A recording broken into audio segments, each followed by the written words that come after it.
Hola, hola a todos. I hope you're doing well. My name is Estrellita, and I am so excited that you are back here at the Cafecito con Estrellita YouTube channel, where we focus on supporting first-generation students and graduates for next steps, whether it's through higher education paths or post-grad opportunities. Numero uno, I want to wish you all a happy and fruitful 2025. I know personally my team and I are looking forward to a lot of upcoming opportunities that we're hoping will continue to uplift the first gen community. And number two, I really want to dedicate today's video to highlighting not just the importance on why first gen should consider earning a higher education, but I also want to talk a little bit about the political climate and what that means for higher education. In case you didn't know, President Donald Trump, he is focused on dismantling the Department of Education, which will not only affect K-12 schools, but it will also affect FAFSA. Now, for me personally, I didn't receive FAFSA during undergrad, but it was a huge help for me when I was in my credential program. Now, if the Department of Education does go away, then that means decisions regarding education, higher education, will be decided at the state level. And because of this, it's no secret that many are starting to shy away from the idea of obtaining a higher education, which I always truly want to emphasize. A higher education, no one could ever take that away from you, and your higher education will always give you the opportunity to potentially open doors for not only your professional endeavors, but also your career endeavors. Now, while we wait to see what the future of the education department may be, I do want to encourage you all now more than ever to really sit down and focus, strategize, research, apply to scholarships, grants, fellowships. Now is the time, because if FAFSA is affected, I don't want any of you to feel as if you don't have any other financial options available for you. Now, I'm not going to lie, applying to scholarships, grants, fellowships, it does take time.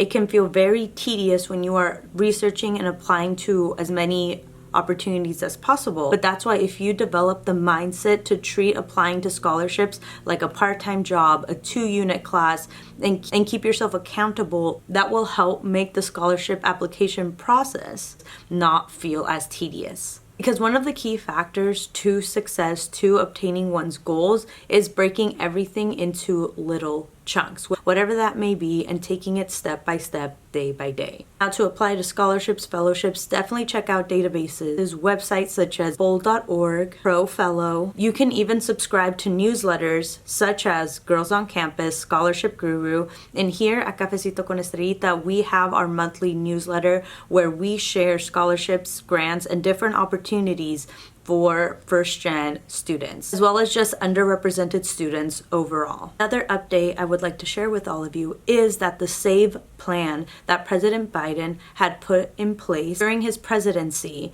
is slowly coming to an end. While there were many who were able to get their student loans forgiven, there are still so many that deserve to have their student loans forgiven. Now, I'm not a financial advisor, but I am a first-gen Latina that truly cares for her communities and that truly believes in the power of obtaining a higher education for career advancement to then one day contribute to building generational wealth for you, your family, and future generations to come. Now, I believe higher education should be free here in the United States, especially given the fact that so many jobs require a bachelor's degree at minimum. Now, you may be thinking, so if the Department of Education goes away, and that's where FAFSA, my student loans, reside, does that mean my student loans are going to go away? And unfortunately, no.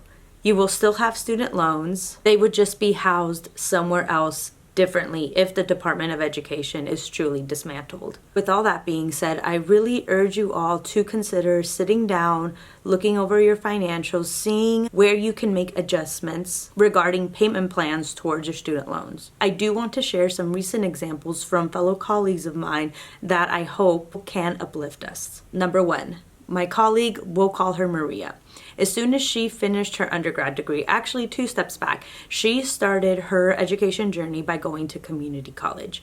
After spending some time there and transferring to a 4-year university, she did have to take out student loans while still working a job and taking full-time courses. Once she completed her degree, she had 6 months before the interest rates of her student loans would start to accumulate. So what she did is she sat down and she hustled, and while she was working her full-time job, she also picked up different side hustles and would pay her student loans in as many chunks as possible. It was a lot of sacrifice, but right before the 6 months were up, before interest rates kicked in, she was able to successfully pay off her student loans. Now, another example, let's go ahead and call her Diana.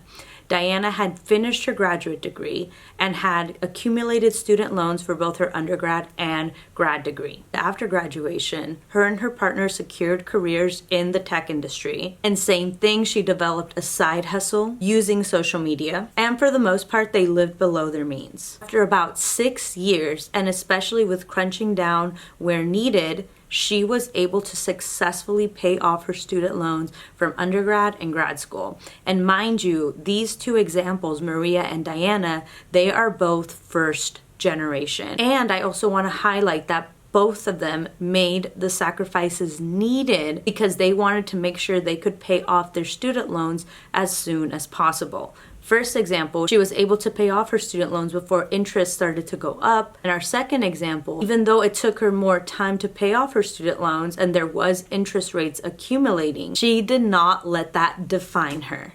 And I'm hoping these stories, these examples, give you something to think about as you strategize and look over your higher education plans, especially for 2025. I strongly believe now is the time more than ever that we come together, share resources, build community, and make it known that when we come together as first gen, as student of color, whatever you may resonate with, that we can hold a safe space for one another. Now, with all this aside, I want to truly highlight as well that with the heaviness coming on with the political climate, the higher education climate, I really want to emphasize that the power of a higher education, especially as first gen, is like no other. I know a lot of the times, especially on social media, you'll hear stories from other young Latinas or first gen that were like, oh, I'm not going to pursue college. It's not my thing. I'm just going to start a business, etc., etc. And everybody has their own path to success, and there's nothing wrong with that, and it's totally fine. But the same way that there are so many others that are sharing how they strongly believe that a higher education won't do much for them and their goals, I am here sitting in front of the camera to share with all of you that no, in my experiences as well as the experiences of so many other first-gen Latinas within my network, a higher education has truly been able to open doors and change lives for the better. I have so many Latina colleagues that went to college and are now published authors and had received book deals. I have so many first-gen Latina colleagues that got careers in tech, that got careers in HR, that became startup founders, that became lawyers, teachers, and most recently, doctors. And time again, they always share that without a higher education, they don't know how they would have been able to do it. Because a lot of the times when you are first gen, after high school, it is true that we tend to have less resources than those that didn't grow up with the first gen experience or even relating to the first gen experiences. There are students that come from a background with money. There are students that come from a background that are low income, but that doesn't mean that you are any less if you did not come up with the same privileges as those students that it seems as if they had it all. It just simply means that you are in a position to be able to show and open doors for your loved ones, for your future generations. And that is truly powerful. You are setting the tone for you and for so many that will come after you. And trust me, I understand how that could feel like such a heavy weight to have on your shoulders where, whoa, it feels like the family's responsibilities, legacies all fall on me, you, as a first-gen student. However, That's when coming in community with those that understand your experiences because they have lived it or are living it is so powerful. So that we can lean on one another, share insights, share how we're feeling, what our plans are, and then just stay connected even past graduation. Because you may be students now, you may be recent grads now, but one day in the next couple of years, you yourselves can be working in social media, can be working in tech, can be working in law. The possibilities are endless with strategy, community, and education. Just always remember this, mijita, mijito, you are not alone. In community, we are so much stronger, and in the long run, it will all be worth it. Whether you get an associate's degree and that's all you need, whether you get a bachelor's degree and that's all you need, whether you go up into a PhD, law school, and that's all you need, that is totally fine. I just don't want you to not allow yourself to have the opportunities you truly deserve to go after just because someone didn't tell you that you are worthy of going after those opportunities and that you are wise enough to be able to figure it out and to figure out how you're going to navigate all the challenges that come with it. There's this thing with life that I've learned over the years that there are so many different types of hards. Not going to school is hard. Going to school is hard. Not applying to your ideal job is hard.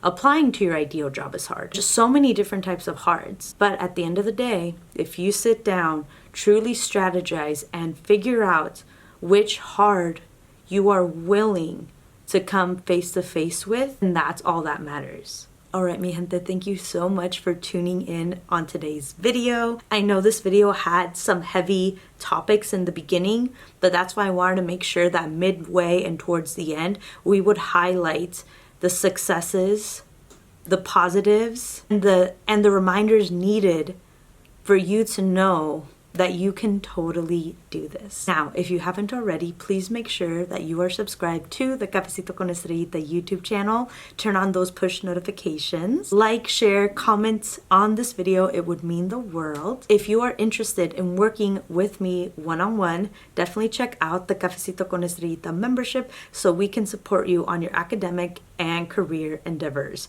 I will be linking that down below. I will also be linking down the Cafecito con Estrellita newsletter, which once a month, sometimes twice, we share scholarship opportunities, grants, fellowships, all that fun stuff. All right, mi gente, cuídense y hablamos pronto.